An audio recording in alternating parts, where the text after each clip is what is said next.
sa kasinubukang pasubuhin ang suspect. Pero nakiusap siya ng tawag. Hindi na rin sa kaming ngayon, pinakabig ng hawak na suspect natin. Tapos meron ang nakita nyo sa mata.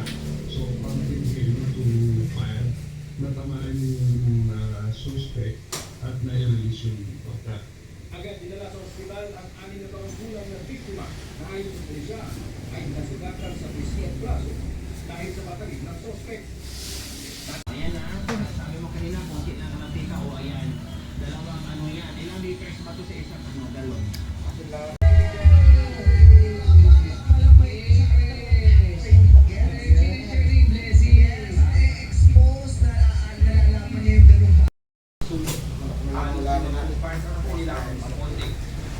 Sa gitna ng sunog, dinuyod ng taong bayan ang isang lalaki na naaktor ko ng nanakaw.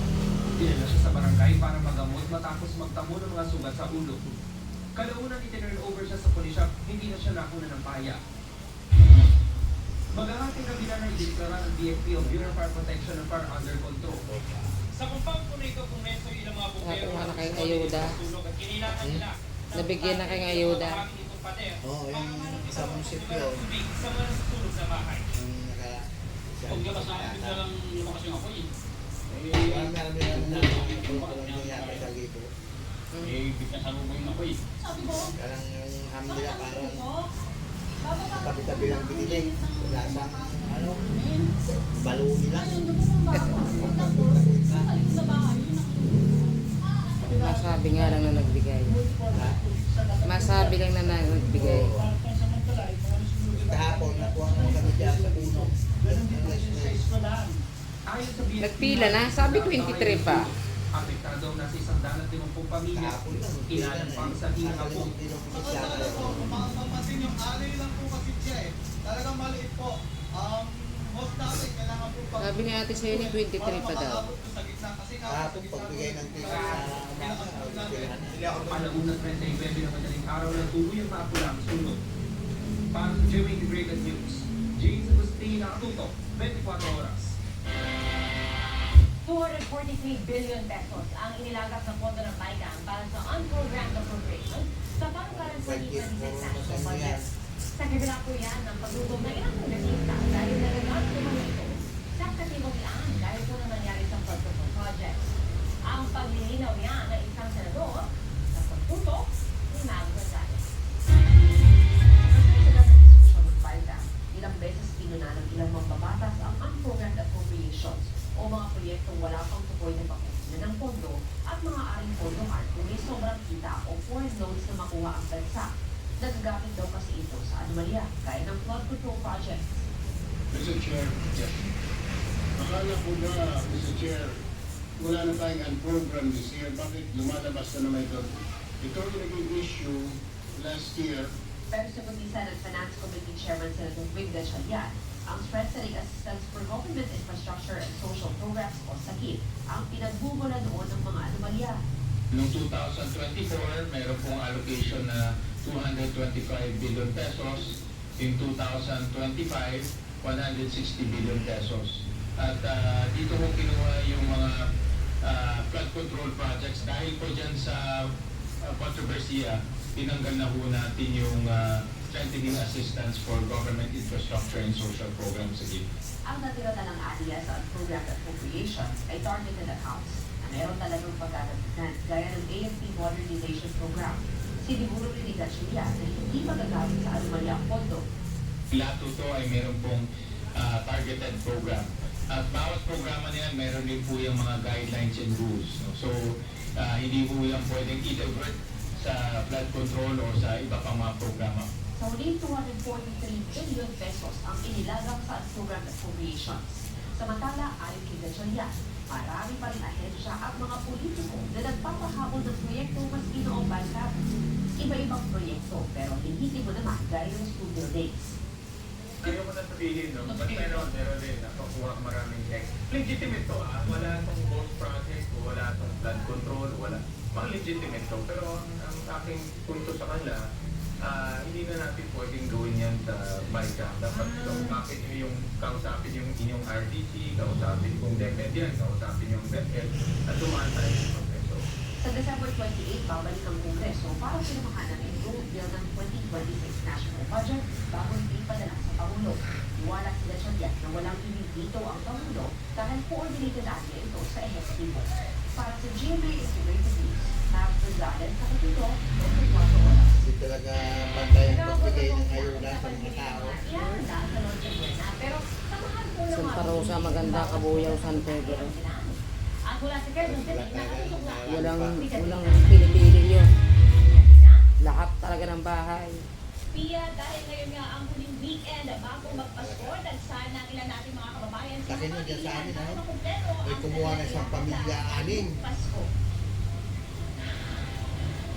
Pag malakas ka talaga sa mga Spaghetti at wala ham. talaga. Ang ilan sa mga kailangan ng Pasko, pero depende pa rin ito sa budget. Si Delma Perugia, inaasahan na raw niya na mataas ang budget na kailangan ngayong taon. Kasi number 1, traffic. Tapos, yung mga price, nag-a-adjust din po sila. Yun po. Kaya, kung may budget naman, mas maaga na lang po. Si Zena Dramayo, kung dati ay hanggang 6 na putahe ang ihanda, ngayon, 3-4 na lang. Medyo po mababawas. At saka ano po talaga yung computed talaga po. Talagang tipid.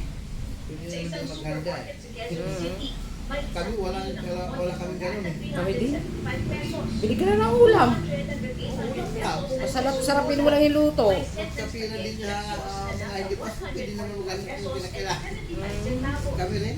Sa elbow macaroni, Kami pero sinusunod sa 85 pesos handa. per kilo. May fruit cocktail na nasa 85 pesos, depende yan Ano sa kabila? brand. Mula 107 pesos and 60 centavos hanggang 194 pesos and 75 centavos naman ang 470 ml ng mayonnaise. Ang isang lata ng condensed milk mabibili ng 43 pesos and 75 centavos. Habang ang all-purpose cream naman ay 71 pesos. 79 pesos naman ang nasa depopo. At 85 pesos and 50 centavos ang isang bote ng kaong. Higit sa lahat para sa mga mamimili. Ang mahalaga, sama-sama ang pamilya sa salo-salo.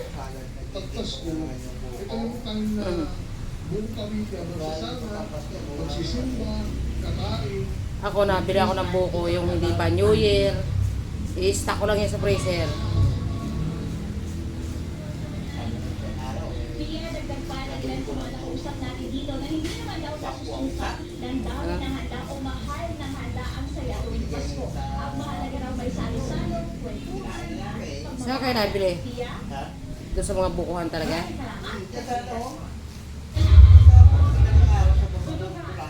bodega sa Caloocan, Yung bukuhan doon? Hindi. O, yung tindahan ng mga buko talaga. nakatanggap ng halong block sa exchange gift. Yan at iba pang balita sa 24 Oras Weekend.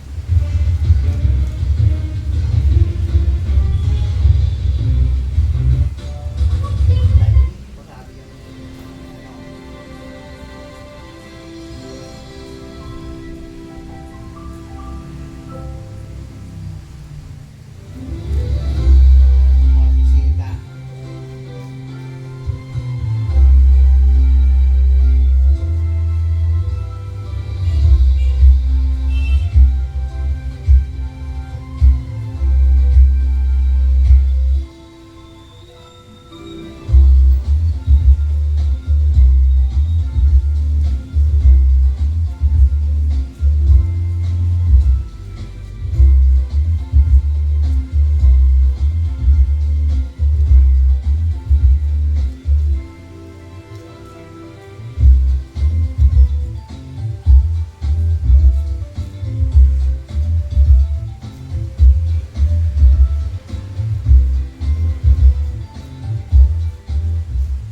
Una ako ng GMA Newsroom sa Singkabahagi. Servisyo totoo. Pito at integridad. Anumang panahon.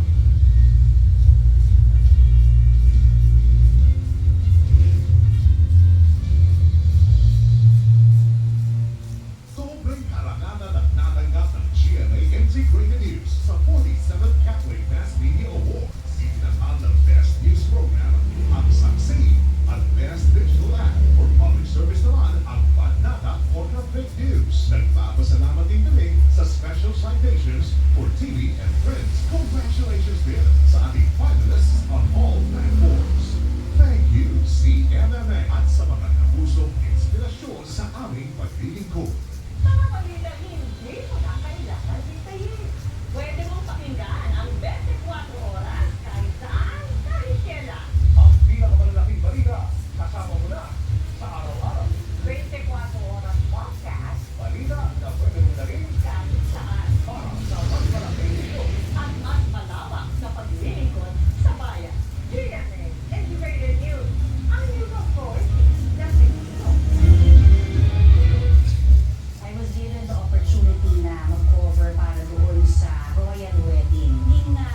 counter misinformation? What kind of impact they had in your opinion?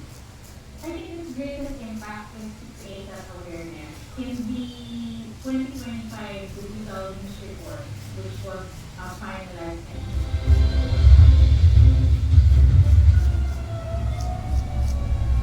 natulog ang imbakan ng mga materyales na paggawa ng packaging ng juice drink sa Caloocan. Ang sa Bureau of Fire Protection, mag-alas 5 ng madaling araw, na magsimula ang apoy na nagpatuloy hanggang lumiwanag. Nahirapan po sila sa pag-apula dahil flammable o madaling masunog ang mga naka-impact sa warehouse. Umabot po sa ikantong alarma ang sunog na ibinagkara ng fire under control. Wala namang may ulat na nasaktan. Mga pusong mabutusog kayo sa isang night market sa Iloilo City kung saan tampong ang iba't ibang mga Pinoy delicacy. Winter Wonderland naman ang feel sa Pascuhan Village sa Isabela. Ang mga Pasko sa probinsya sa pagtutok ni Ma'am Gonzales. Noong Christmas ang time ng Pascuhan Village na ito sa Ilagan, Isabela. Enjoy ang mga bisita sa artificial snow. Bakas din sa mga nagdadaldahang food ang likas na pagkamalikhain ng mga taga-Ilagan. Ang mga mananalong food ay tatanggap ng premyo sa araw ng Pasko. Starry Fields naman sa Santo Domingo, Ilocos Sur. Pwedeng mag-ala Disney Princess sa Fountain Christmas Tree at Castle na nitik sa Taluti. Sa mga balak magsikihor, hindi lang pag-ferry walk ang pwede niyong puntahan dito. Bukas na rin ang kanilang Christmas Village, tampok ang iba't ibang cartoon characters. At mas nagliwanag ang gabi sa fireworks display. Bukod sa mga nakakabusog sa mata ng palamuti at kailay, hindi rin pwedeng mawala ang nakakabusog na food trip. Sa isang night market sa Iloilo City, patok ang simbang galing staple na puto bumbong. Meron din mga tusok-tusok, seafood, lechon baboy at inihaw na manok. At ang sikat na Ilonggo dish ng tatlong baboy langka o KBL. Para sa GMA Integrated News, Mav Gonzales, nakatutok, 24 oras. Nasa Puderaryo na sa Quezon City ang labi ni dating DPWH Undersecretary Catalina Cabral na natagpo ang patay sa Benguet. Sinisiyasat na rin ang otoridad ang lugar kung saan siya nakita, pati na ang hotel room kung saan siya nag-check-in. Mula sa Tuba Benguet, nakatutok lang si Bea. Bea? Bea, sa pag-iimbestiga ng PNP sa pagkamatay ni dating DPWH Undersecretary Catalina Cabral, kabilang na sa kanilang tututukan ang pag-secure sa mga ebidensyang makatutulong sa investigasyon sa mga anomalyang flood control project. Viral na online ang dashcam video na ito ng sasakyan bumabaybay sa Cannon Road sa Tuba Benguet, bandang alas 10 ng umaga noong December 18. Sa video, makikita ang isang SUV na nakaparada sa gilid ng kalsada at may isang babaeng nakaupo sa concrete barrier. Hawak na raw ng NBI ang video na ito. Sabi ng NBI, tugma ito sa mga naunang lumabas sa investigasyon sa pagkamatay ni dating DPWH Undersecretary Catalina Cabral. Noong paakyat pa lang daw sila ng Baguio, huminto muna sila at pinasyon sa gilid ng kalsada. Kinumpirma rin ni Interior Secretary John Petremulia na tunay ang kumakalat na selfie ng driver ni Cabral na tugma rin sa dashcam video. Natiyak na ng mga otoridad na si Cabral na ang babae na natagpuan sa bangin. Kaya nakatutok na raw ang PNP sa pag-iimbestiga kung ano nga yun? Hinulog? kay Cabral. Tumutulong din ang PNP sa pagkalat ng mga ebidensyang may kaugnayan kay Cabral na posibleng makatulong sa investigasyon sa mga anomalyang flood control scandal kung saan iginamit ang dating opisyal. Kanina, nagsagawa ng crime scene reconstruction ng PNP CIDG, SOCO at Forensic Unit. Isinalaysay ng mga nagpapatrolyo ang pulis kung paano inasmita si Cabral at ang driver nito nung unang beses itong pumarada sa gilid ng Cannon Road.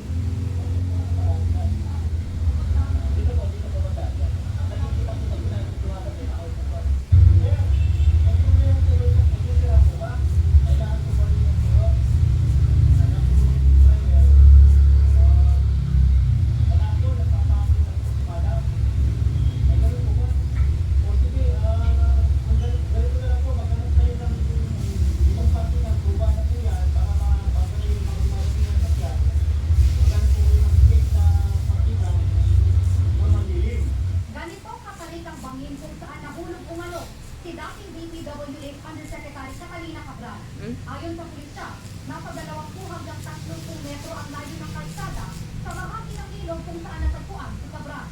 Hindi pa binigay ng police homicide dahil sa kanilang kaduda-dudang mga detalye sa pagkamatay ni Cabral. Nakita ang dalawang paper bag at shoulder bag na pambabae na may mga larawan at identification card ni Cabral. Nakita rin ang mga credit at debit card, mga susi, legal documents, prescription drugs, at ilan pang mga papeles habang wala namang nakita kahit anong electronic gadget sa kwarto. Mula sa Baguio, ibiniyahe na bandang alas 11 kagabi ang labi ni Cabral. At dumating pasado ng 3 ng umaga kanina sa isang memorial chapel sa Quezon City. Naantalang pagbiyahe dahil sa bagal ng mga pagproseso sa mga dokumento.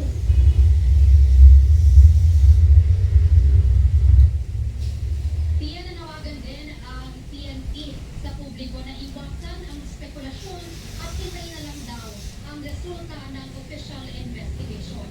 Yan muna ang latest mula rin sa Tuba Benguet. Balik sa'yo, Ian. Sinabi po ng pamilya at fiancé na nawawalang bride to be na maaaring totoong may financial distress o problema sa pera. T-shirt at iwan. Pero hindi po nila matagal na itong naresolba. Sinabi po yung pamilya kasunod na resulta ng forensic investigation ng pulisya sa cellphone ni Dewan.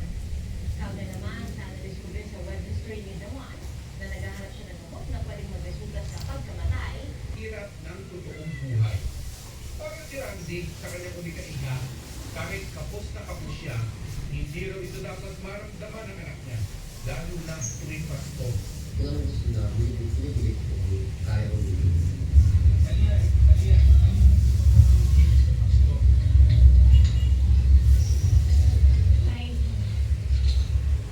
Hindi ka nga ni Randy, tuwing Pasko siya, hindi nakasinasan pa ng mahirapan. Mayroon po, lalo maliit yung nilay sa amin, sabi ko gusto niya. Sobrang parang bilhin. Daming lalaki na bibilhin, anong bibilhin. Kasi yung pera, kaso wala, ang ito kasi yan. Si Alvin din, damang-dama ang Yuletide string. Sarap niyang gastusin ng kapaskuhan. Lalo na sa school. Kasi dami kong bayarin, dami kong gastusin. Lalo na ito, buti nakaraos na katatapos na. Ang nanay kasi parang unang-una sa mga anak, bago yung minsan pa nga, wala akong sabihin. Sabi ko rin ng mga batang 80s at 90s, nakakamiss ang Paskong katipulit ang mga bata. Mag-adobo lang po ng manok, kahit saka rice, kasi gising pa, oras na ng putukan. Iyak kasi. Iyon po, opo, parang yung pagkakaiba ko yung Pasko dito. Kasama ko po yung buong family ko, pero mas iba po yung dati, yung iba po yung mga magulang. Yung iba po yung mga magulang ko nung nasa probinsya ako. Nakakamiss ang probinsyang simple pero masaya. Simpleng handa lang po. Dati kasi hindi tayo naghahanap ng potato saw. Ngayon, kailangan pag masarap yung pagkain natin, kailangan kumbito yung laging saw. Kahit mahal. Pero iba na ngayon, watak-watak na ang dating pamilya. Ang iba na may pinag-ihiwalay ng pakikipagsapalaran sa buhay. Kaya malamlam ang Pasko. Kasi parang sa video ko lang nagpapamusta kami. Hindi din naman kami kompleto kasi yung ibang kapatid ko, hindi din umuwi kasi may trabaho, hindi makapagpakasyon. Yung mga anak ko, dalawa, sa probinsya. Yung ko lang, kasama ko sila ngayong Pasko. Doon ko sila nag-answer. Kasi yung asawa ko dito nagtatrabaho, so hindi na lang yung bunso namin. Sa kabila ng iba't iba nating realidad, huwag pa rin daw kakalimutan magkaroon ng sarili nating grown-up Christmas wish. Sa sarili ko, mga gamit sa bahay, kasirola. Ngayon, paparating yung lagay ko ng bigas. Meron ka ng lagay ng bigas yan, panggulan. Bigas na lang po. Baby? Gusto mo ba na po? Gusto pa sana. Para sa GMA Integrated News, Mark Salazar, nakatutok 24 oras. Mas dumami pa po ang mga pasaherong biyaheng probinsya para sa holiday break. Silipin po natin ang sitwasyon sa TNTS sa live na pagtutok ng Danating Puso. Ganon? Ngayon lumagpas na nga ng 100,000 ang bilang ng mga pasaherong dumaan sa PTEX ngayong araw. Kaya kung ngayon kayo bumiyahin dito ay mararamdaman nyo yan sa bungad pa lang ng terminal. Mahigit 130,000 na nga yung bilang ng mga pasahero ngayong araw as of 4 p.m. sa Dito So, sa ano nila yung mahirap ang sakay pag ganyan. As of 4 p.m. Wala pong fully booked pamilino ng PTEX, bagamat nasa 40% na yung bookings pa Bicol at 25% naman pa Visayas at Mindanao. Sa bungad ng PTEX o dito sa entrance, isa sa mga entrance dito sa PTEX, naramdam na yung daming mga tao nagkakampol sa biyahe bago bukas po sa Webes. Mula sa haba ng pila sa security check hanggang sa gate mismo bago sumakay ng bus. Ang ilang mga lumuluwas o luluwas ay nagtsatsaga na sa pila. Kabila. Dito sa tapos wala ko masakit sa amin, kaya nagmamahay namin. Kumahintay na lang. Kasi pumalik pa. Parang lumagsak. Kasi nung hinatid ko yung parents ko dito nung 18, hindi naman dito ganito kadami.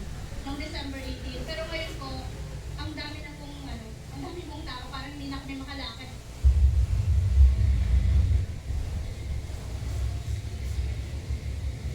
Akit naman tayo sa Quezon City, bakas naman sa bigat ng traffic sa EDSA kanina ang holiday rush sa mga terminal sa Kamuning at sa Cubao. Halos walang galawan sa EDSA, lalo din sa mga bahagi malapit sa mga terminal ng bus kung saan mahaba ang pila ng mga pasahero naghihintay ng masasakyan. Sa Batangas Port naman, nagpas 6,000 ang mga bumiyaheng pasahero kanina hanggang tanghali. Mas mahigpit mas naghigpit na rin sa seguridad ang PNP at pinalawak na raw nila ang police visibility sa mga pantalan, terminal at iba pang transportation hub sa buong bansa. Tiya sa monitoring naman ng Quezon City Police District ay payapa naman ang kabuang sitwasyon sa mga sakayan ng mga pampubliko sa sakyan. Balik sa'yo. Maraming salamat, Darating Punto. Imbes na matuwa, naiyak ko ang isa na estudyanteng lalaki sa natanggap niyang regalo sa Christmas party. Along at blouse. Ikinagalit ko ito ng kanyang ina. Ang nag-viral na incident niyan, binubukas niya sa Xperia. Bueno, ng video. Dalawang taong gulang na natanggap ng regalo sa Christmas party. Ayan mga kanagap, ang bigat niya, ma'am. Gigil at galit naman ang kanyang nanay sa nakitang laman nito na hollow block at blouse. Alam mo ka, ang babae nito. Kwento niya, excited na raw sa regalo ang anak sa Makasampahi naman ang buhat mula sa paaralan hanggang sa kanilang bahay. Tinulungan pa nga raw niya ang anak sa pagbuhat at nagtaka kung bakit ito ang pabigat. Nang makita ng anak ang pink blouse, Lumakas yung hiya ko niyan. Ang sabi niya sa akin, Mama, natatanggap ko naman na bakla ako pero hindi pa ako nagsusot yan. agad kinontak ni Evelyn ang class advisor ng anak at ipinadala dito ang natanggap na regalo. Pinagsabihan daw ng guro ang estudyante na regalo sa kanyang anak at ipinatawag ito at ang guardians nito. Sa kanila umanong pag-uusap, sinabi ng guardians ng bata na binigyan nila ito ng 200 pesos para pambili ng regalo. Pero hindi raw nila alam ang binili ng bata. Nanghingi sila ng sorry, wala na kami magagawa kung hindi tatapin. Sabi ng isang clinical psychologist, base sa viral video, distress ang bata kung natanggap ng regalo. grabe.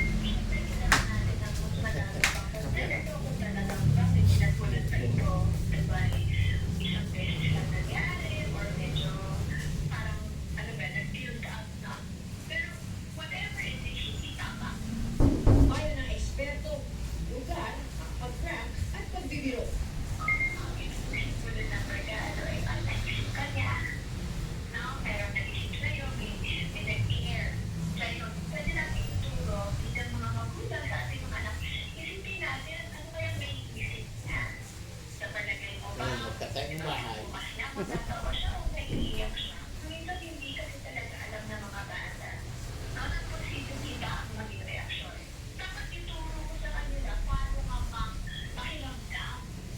Sa ngayon, masaya na ang grade 7 student dahil bukod sa pinilahan na siya ng regalo, may mga nagregalo pa sa kanyang netizen na naantig sa kanyang kwento. Para sa GMA Integrated News, Athena Imperial na natuto. Pero marami kong regalo eh. Pumanaw na po sa edad na 78 si Antipolo 2nd District Representative Romeo Aco. Hindi pa malinaw ang dahilan ng kanyang pagkamatay. Ayon sa Rizal Provincial Police, nakita ng anak na si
ng Pinoy sa pagregalo tuwing Pasko. Alamin ang tungkol ng ilan sa report nito. This is season for gift giving, pero in this economy, napamahal ang mga bilihin, napapag-give mo pag Christmas tree na lang ang ilan. Kaya ang tanong ngayong Pasko, ikaw ba ay team bigit o team galante? Siyempre, sigit din ang buhay. Katulad ko may pinag-aaral pa rin. Kaya kung ano lang yung makakaya ko, yun po ang nagbigay ko. Ang ginagawa ko po is, kung ano lang po yung naipon ko doon, yun hinahati ko po sa kanila para po pantay-pantay. Stand out ang mga team bigit dahil kulang daw ang budget ng regalo at araw-araw rin silang gumagastos.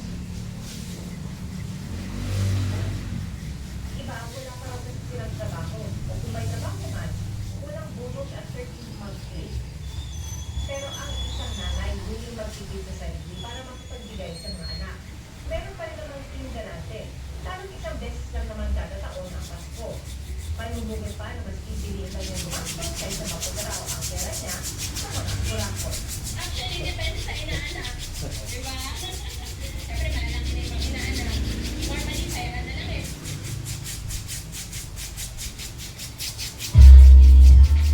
Mga kapuso, ang pagkaturo na lang, Pasko na. At yun po ang mga balita ngayong weekend para sa mas malaking misyon at mas malawak na paglilingkod sa bayan. Ako po si PR Tagyan. Mula sa GMA Integrated Grid, ang news over ang Pilipinas. Kami, Tracy Mamboa.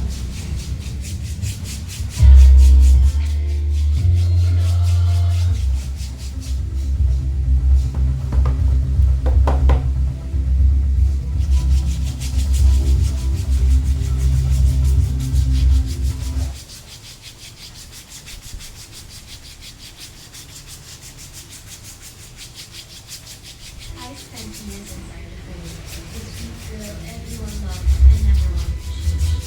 I'm not that girl anymore. Now I'm reshaping who I am. And for every version of me that emerges, I need hair that transforms and pushes me forward. Introducing the all-new Crystal Booster Treatments with breakthrough Yan ba si Arlene? Sina? Arlene yung sabi niyo sa ano? Sa Ewila, di ba dati sa Ewila? Arlel, oo. Patay na daw? Ha? Patay na daw sa Arlene? Yung sabi. Dinig ko doon eh. Asawa ni Miguel, yung barbero, asawa ni Miguel. Wala, may sarili na yun. Ay, narinig ko Kailan? nag-usap ko isang katatlong araw pala. Arlene daw. Dati doon sa may Ewila.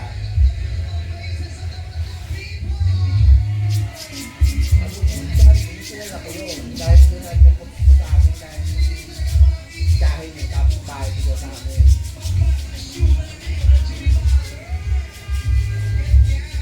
May sarili na sa shop. Nung kailan lang yun? October yata sila nag-umpisa doon or November. Kanila. Papuntang South City Home.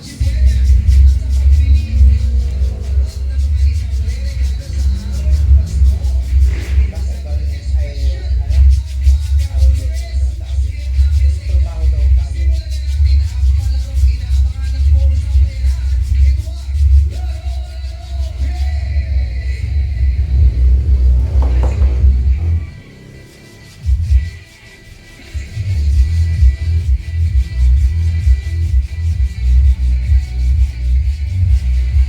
Wala na yun eh. Ha? Wala na yun. Wala na yung wala na ito. Yung singkitang mata? Yung malaki. Asawa ng barbero. Oo nga. Burger yung tawila. Mayapot na laki.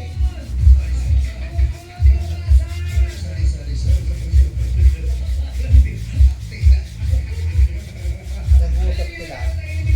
Sabi, patay na si Arlene ah. Sabi ng tatlo yung Arlene. Baka nam- Yung tawila.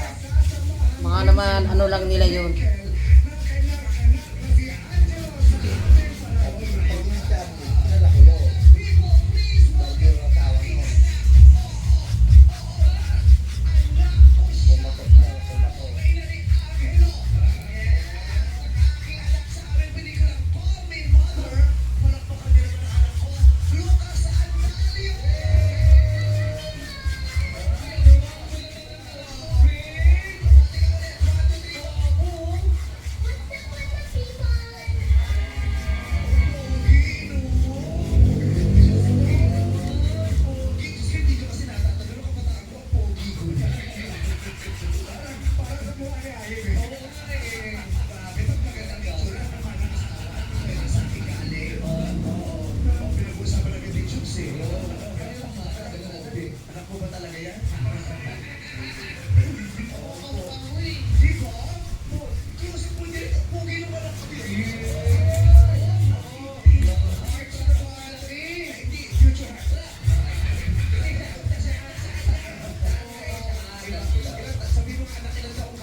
Interesado ka rito sa Showtime?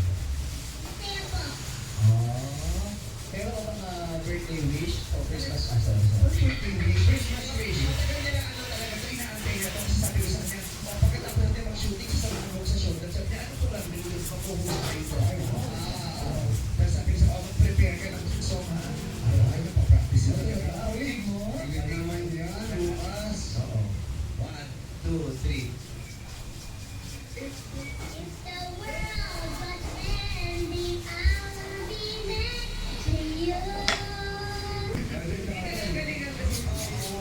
Gusto na maging friend din si Lu. Yes. Yan, inaanak ko yan. So yan, you can be friends after that. Okay. Sumasayaw din mo. Tingin mo, tingin mo. Tingin mo.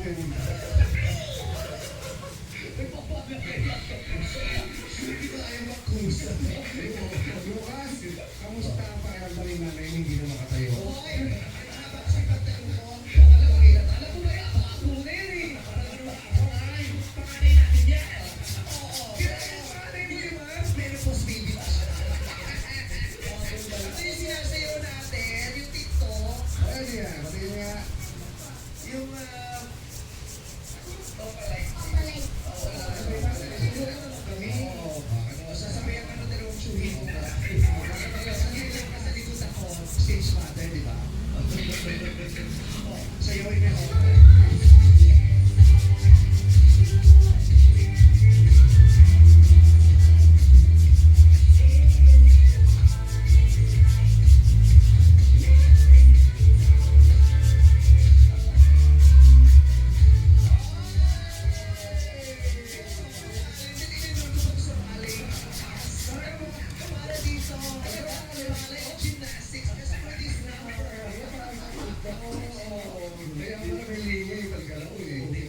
Ano yung pinaka-paborito mong eksena doon sa pelikula natin?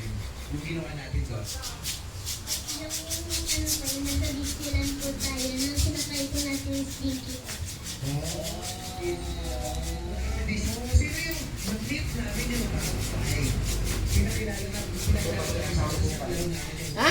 Pinakilala mo? Si Donald Duck, si Mickey Mouse, si David, si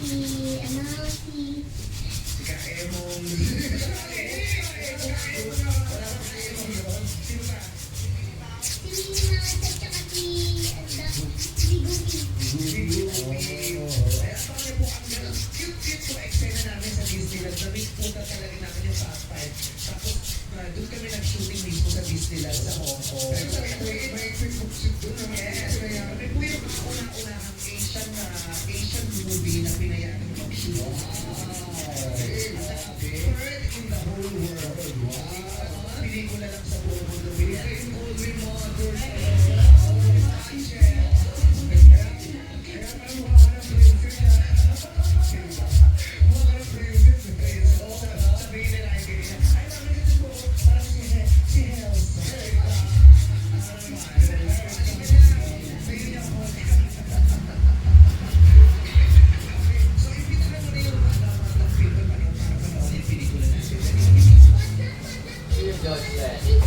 Bibihis pa. Nagbibihis.